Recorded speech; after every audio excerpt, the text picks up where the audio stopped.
the system that many of us are using to save for our most important goals, a down payment on a house, a wedding, vacation, retirement savings. Unfortunately, that system, that routine is simply not working.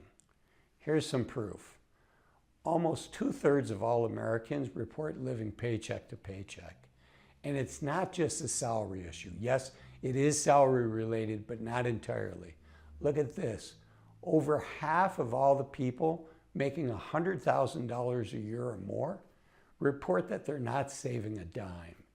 And 56% of all Americans say if they had an unexpected $1,000 expense, they broke their arm, their car broke down, they could not pay that $1,000 out of their savings. So to me, that's a clear sign that our saving system is not working. But you know what? It doesn't have to be this way. I've been a financial advisor now for over 20 years, and I've seen systems that work really, really well, and they don't have to be complex.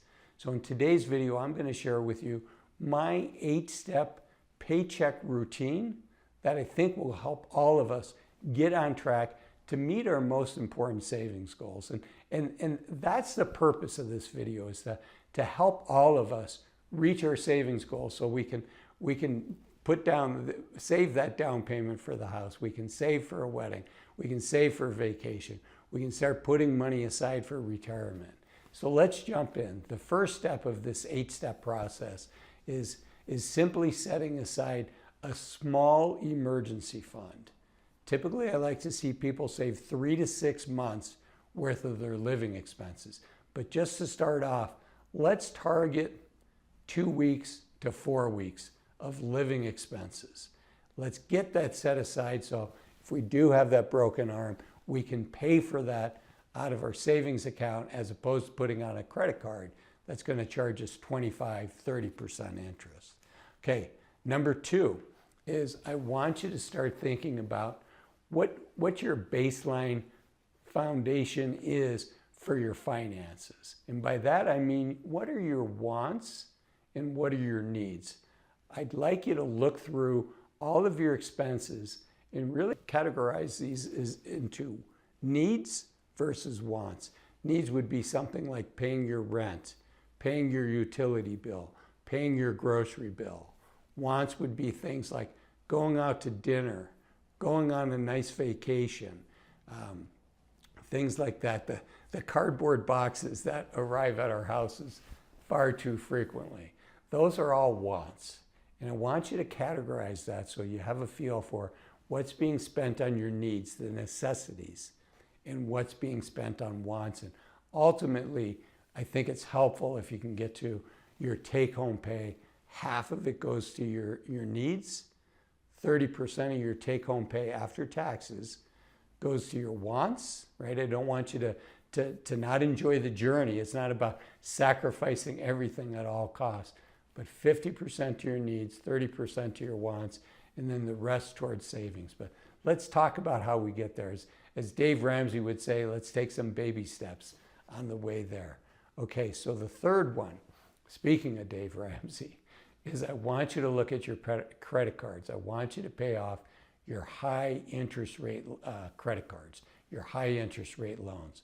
And Dave Ramsey kind of pioneered this idea of using an avalanche approach or a snowball approach. And the snowball approach is, think about a snowball rolling downhill. It starts off small and gets bigger and bigger. So Dave would say with the snowball approach, you pay off the credit cards that have the smallest balance on it. The avalanche approach is you start paying off money with your highest interest rates. Now I should say the highest, the academic answer as a financial advisor is to pay off your high interest loan. So that's you know the cerebral answer. But Dave's right. The heart answer, the one that feels good, and it's important to feel good so that you keep going and you start on this journey and you get that positive feedback. The one that feels good is just paying off as many of those credit cards as you can.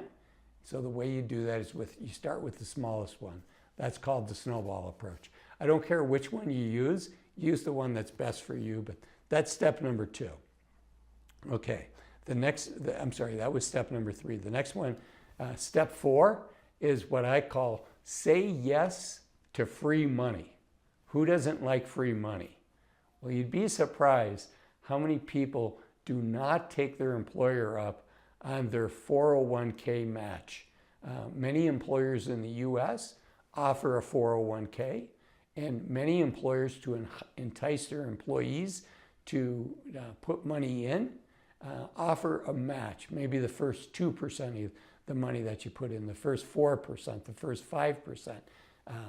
University and government organizations tend to offer more generous matches. For instance, the local university here offers a match to employees. I believe it's up to 10% of their pay.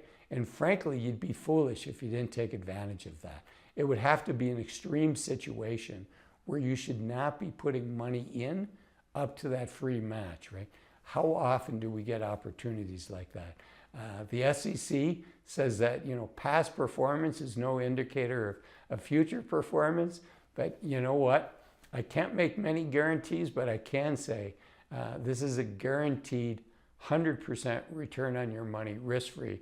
There are none of those. You should know that many companies have a vesting schedule. So you may have to be an employee there for 2 years, 4 years, 5 years, whatever it is. But I want you to take advantage of that free money. Okay, earlier I talked about a small emergency fund, 2 to 4 weeks of living expenses. And many of my financial advising peers would put down that and say, oh, Azul, you should be telling them to save more. And they're right, I should be telling you to save more. The conventional wisdom is 3 to 6 months worth of living expenses in an emergency fund. In case your car breaks down, you need to buy a new car, or God forbid, and really the biggest reason is what happens if you lose your job. I want you to have dry powder so that you have the money to pay your expenses until you find the right job for you.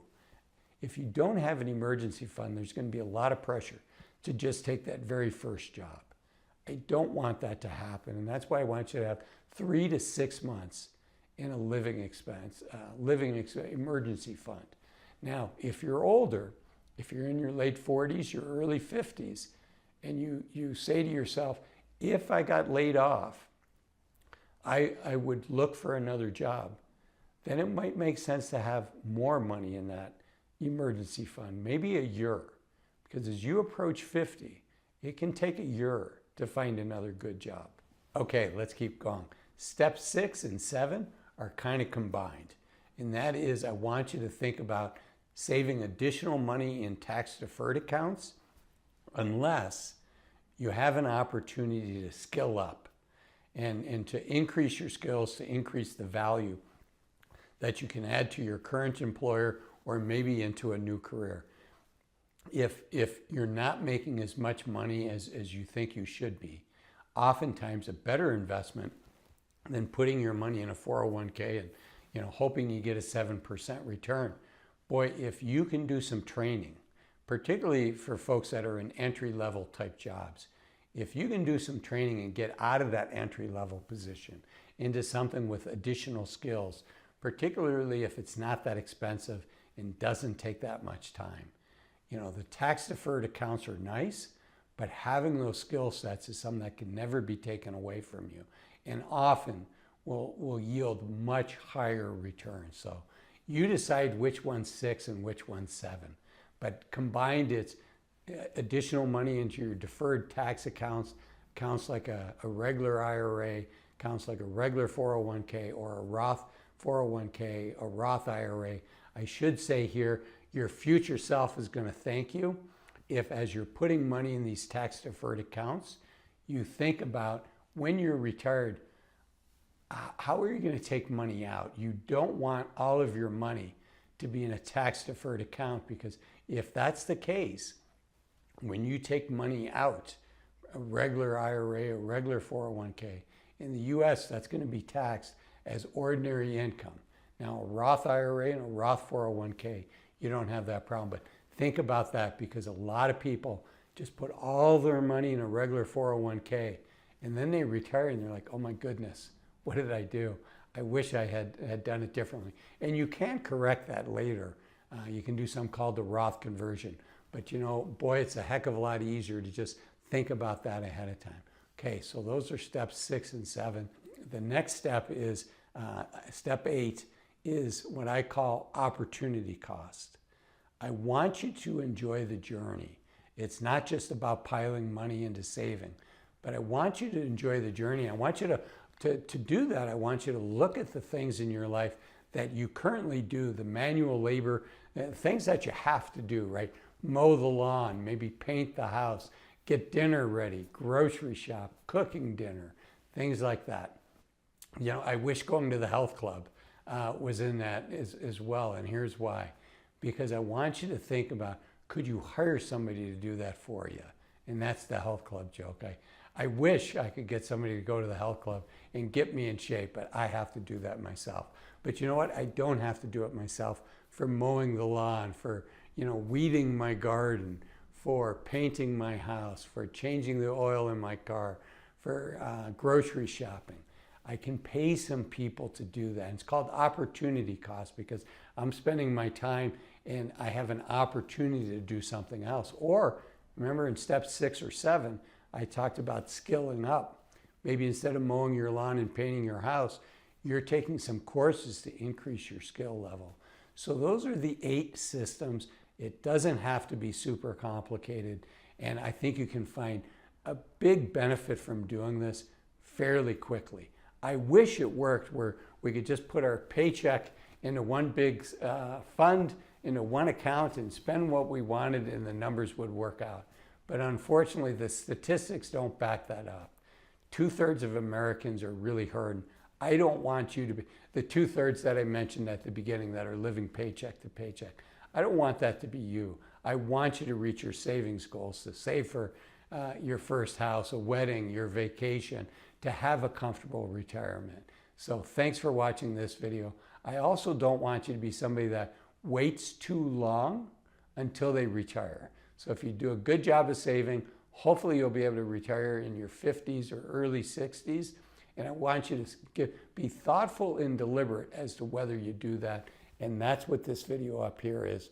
5 reasons to retire as soon as you can. Thanks for watching this video. Bye-bye.